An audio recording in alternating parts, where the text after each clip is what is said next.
ఇవాళ మిత్రులారా, తెలంగాణ రాష్ట్రం 12 సంవత్సరాలు పూర్తి చేసుకున్నది. 10 సంవత్సరాలు అధికారంలో ఉన్న వాళ్ళు ఏనాడు విద్యాశాఖకు ప్రాధాన్యత ఇవ్వలే.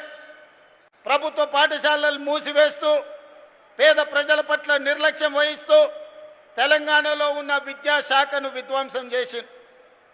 నేను రాజకీయాల జోలికి వెళ్ళను, అనవసరమైన విషయాలు నేను మాట్లాడను.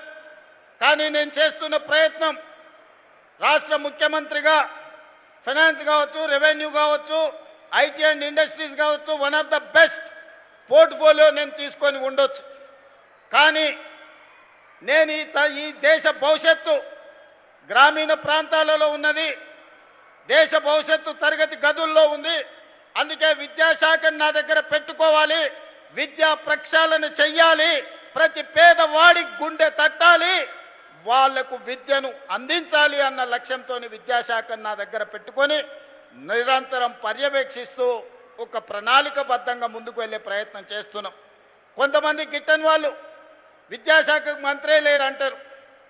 తెలంగాణ రాష్ట్ర ముఖ్యమంత్రి ఈనాడు విద్యాశాఖను మొదటి ప్రాధాన్యత కింద తీసుకొని ఈ తెలంగాణ రాష్ట్రంలో మేము ప్రయత్నం చేస్తున్నాం. మీరు చేసిన విధ్వంసం 10 సంవత్సరాలు మీరు పాల్పడ్డ అరాచకం 100 సంవత్సరాల నష్టం తెలంగాణ రాష్ట్రానికి జరిగింది.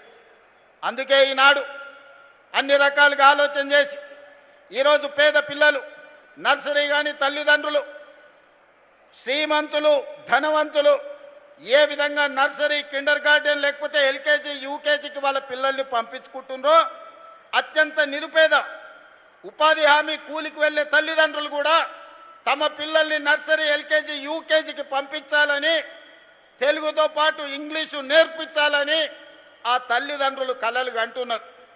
కానీ మన ప్రభుత్వ విధానంలో ఈనాడు నర్సరీ ఎల్కేజీ యూకేజీ విధానం లేదు, ఇంగ్లీషు విద్యకు అంత ప్రాధాన్యత లేదు. అందుకే పేదవాళ్ళు ఎంత కష్టపడైనా సర్వం అమ్ముకొనైనా సంపాదించింది మొత్తం కేటాయించైనా తమ పిల్లల్ని ప్రైవేట్ స్కూళ్ళకు పంపించడానికి ప్రయత్నం చేస్తారు.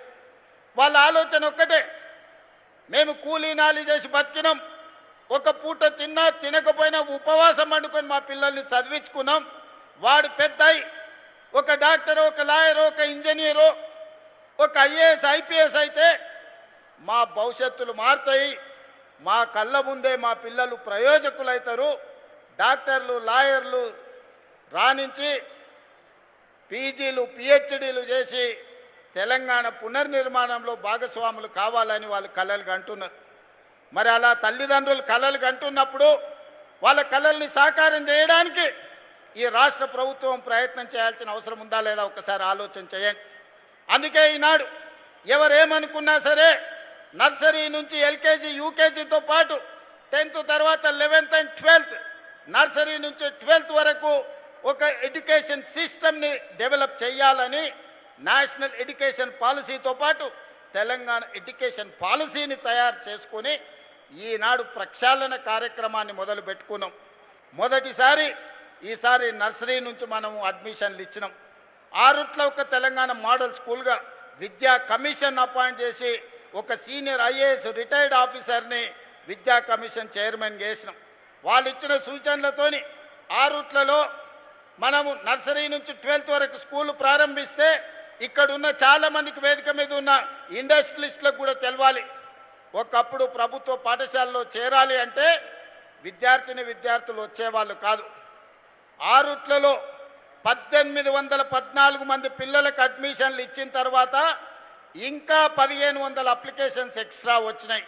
వాళ్ళు బయట నో అడ్మిషన్ అని బోర్డు పెట్టినరు. ఇది మా నిబద్ధతకు, మా పాఠశాల ఉపాధ్యాయుల యొక్క పనితనానికి గుర్తింపు. ప్రభుత్వ పాఠశాలల్లో నో అడ్మిషన్ అని పెట్టే రోజు వస్తుంది అని ఎవరు కలలో కూడా ఊహించకపోవచ్చు. కానీ అసాధ్యాన్ని సుసాధ్యం మా ఉపాధ్యాయులు చేసినరు. ఈరోజు ఇబ్రహీంపట్నం ప్రాంతంలో ఆ రూట్ల స్కూల్ ఎవరైనా వెళ్ళి చూడొచ్చు. నేనే స్వయంగా వెళ్ళి ఆ విద్యార్థులతో బ్రేక్ఫాస్ట్ చేయడమే కాకుండా అందరిని వాళ్ళని కలిసి వచ్చిన. ఇవాళ ప్రతి తెలంగాణ నియోజకవర్గానికి ఒక Telangana public school అందించినాం.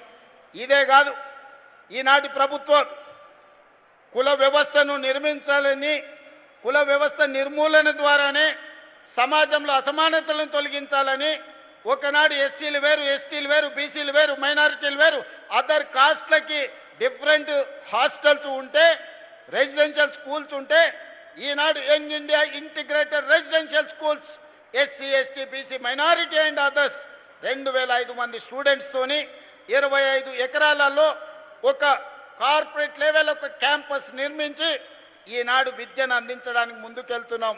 Next academic year మీరందరూ చూడబోతున్నారు 119 young India integrated residential schools దేశానికి రోల్ మోడల్గా తీర్చిదిద్దే బాధ్యత ఈ ప్రభుత్వం తీసుకున్నది. అదేవిధంగా క్రీడలు చూడడమే కానీ ఆడడం మనం మర్చిపోయినాం. ఒలింపిక్స్ వచ్చినప్పుడు మన దేశం ఎక్కడుందని ఎత్తుక్కుంటే పైనుంచి చూడాల్సిన పని లేదు, కింది నుంచి చూస్తే మొదటి స్థానము, రెండో స్థానంలో ఉంటాం కింది నుంచి లెక్క పెడితే. నేను అడగదలుచుకున్న ఈనాడు ఇక్కడికి వచ్చిన విద్యార్థులను, వేదిక మీద ఉన్న మా కార్పొరేట్ మిత్రులను, 140 కోట్ల జనాభా ఉన్న భారతదేశం ఒలింపిక్స్లో ఒక గోల్డ్ మెడల్ తేలేకపోతుంది ఇన్ని దశాబ్దాలైనా. ఆ మధ్య నేను సౌత్ కొరియా పర్యటించిన, సౌత్ కొరియన్ స్పోర్ట్స్ యూనివర్సిటీకి వెళ్ళిన. 30 ఎకరాలలో ఉంది ఆ స్టేడియం. ఈ ఎల్బీ స్టేడియం కంటే కొంచెం పెద్దగా ఉంది వాళ్ళ university, south Korean sports university. ఒక అమ్మాయి వచ్చి నాకు స్వాగతం పలికింది బొకే ఇచ్చి. నేను ఆ అమ్మాయి ఆ స్కూల్ వచ్చిన స్టూడెంట్ ఏమో అనుకున్నా. తర్వాత నాకు ఇంట్రడ్యూస్ చేస్తే ఆ అమ్మాయి ఒలింపిక్స్లో 2 గోల్డ్ మెడల్స్ తీసుకొచ్చింది ఆర్చరీలో.